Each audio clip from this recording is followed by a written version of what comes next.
Hello everybody, and welcome to my channel. Today I have an interesting topic, churches and how to use them in your craft.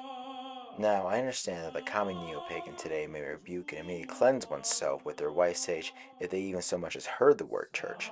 But to those wise enough to see past the word, these people are able to truly appreciate the power within and around these sacred places. Now, the function of a church today serves as a place of worship for Christians. Typically, every Sunday, you'll see them flock in, pray, and probably leave to go shop at Aldi afterwards.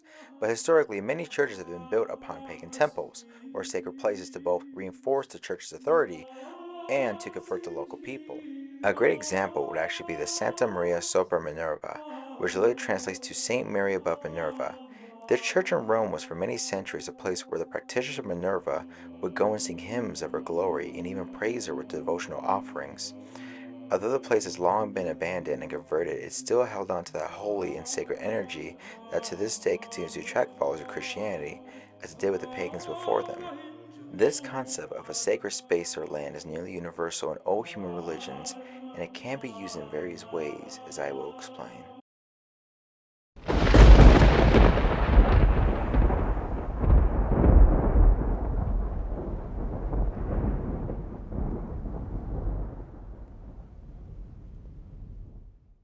One of the most easiest ways can simply be through the dirt on which a church stands. In some practices like hoodoo, the use of dirt can be used in workings that correspond where the dirt was gathered. If you gather the dirt of a bank, you can use that for money drawing, or if you gather the dirt from a courthouse, it can be used to give you court favor. But if you have the dirt of a historically old church, it can be used to bring upon you blessings, purify, or even bring protection from evil on all levels. This also is the same with the herbs you gather on the land as well, and even the rocks. Beyond the dirt, anything on top of a church also holds a strong spiritual energy. The water from a pond or river nearby can be used like holy water, or be blessed with salt to make lustral water, which is more of a neo-pagan type of holy water.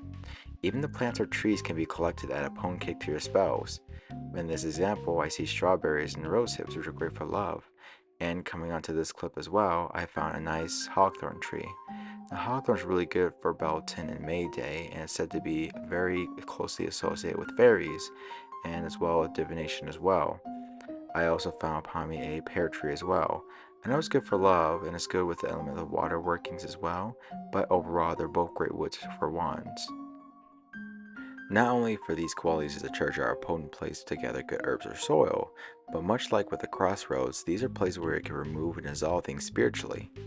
In some places where work charming is needed, cleansings or things such as you can dispose of the items after the working has been performed there on the churchyard. However, it is important to note that you should never desecrate active holy grounds, Christian, pagan, or otherwise. Even if you did it in a respectful and peaceful manner, there are other things you should be aware of, things beyond the God that dwells within.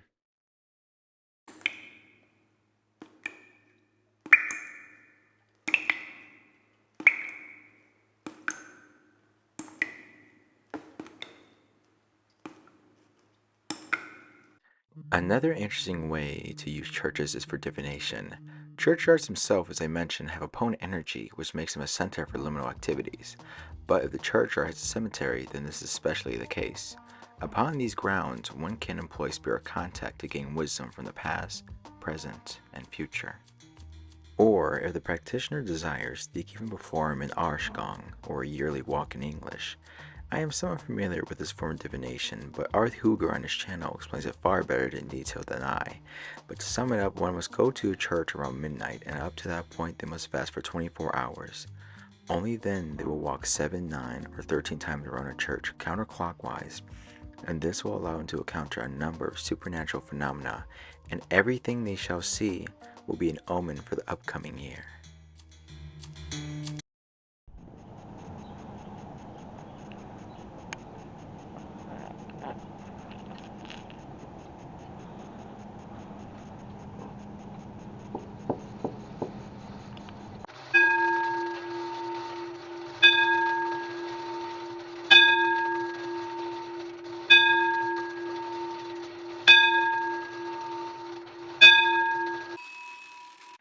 But the most interesting method of using the churchyard has to be for initiations.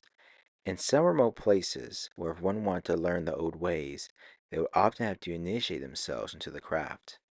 A majority of people, myself included, were raised with a Christian background, and there is a strong belief that in order to convert yourself into this new path, you must cut off all previous ties from the church. One way can be by quietly walking to a church around midnight and leaving an offering at the entrance or the front gate. Silently, you must also speak to the guardian spirits of the churchyard, your intentions, and assure them that you don't come to cause harm or damage to the grounds they protect. These spirits can also be used to your benefit as they provide protection from the prying eyes of others. Shortly, you must make your way towards the front and begin to walk backwards around the church counterclockwise. The act of walking backwards is to both cast away your previous faith and beliefs, but also to bring you away from the world of man and what is familiar, and deeper into the realm of nature with its hidden shadows. You can do this for about 9 times, but once is alright. But afterwards, you can either silently go back home, or you can walk back to the entrance of the church and place your right hand on top of your head with your left hand underneath your left sole. You can then say the Lord's Prayer backwards, as I would demonstrate, and this will help to further renounce your faith once more to finalize it.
Alright, truthfully, that was a little creepier than I actually anticipated for. But with that, I'll conclude this video for now and hope you enjoy this small sample of interesting ways you can utilize churchyards in your craft.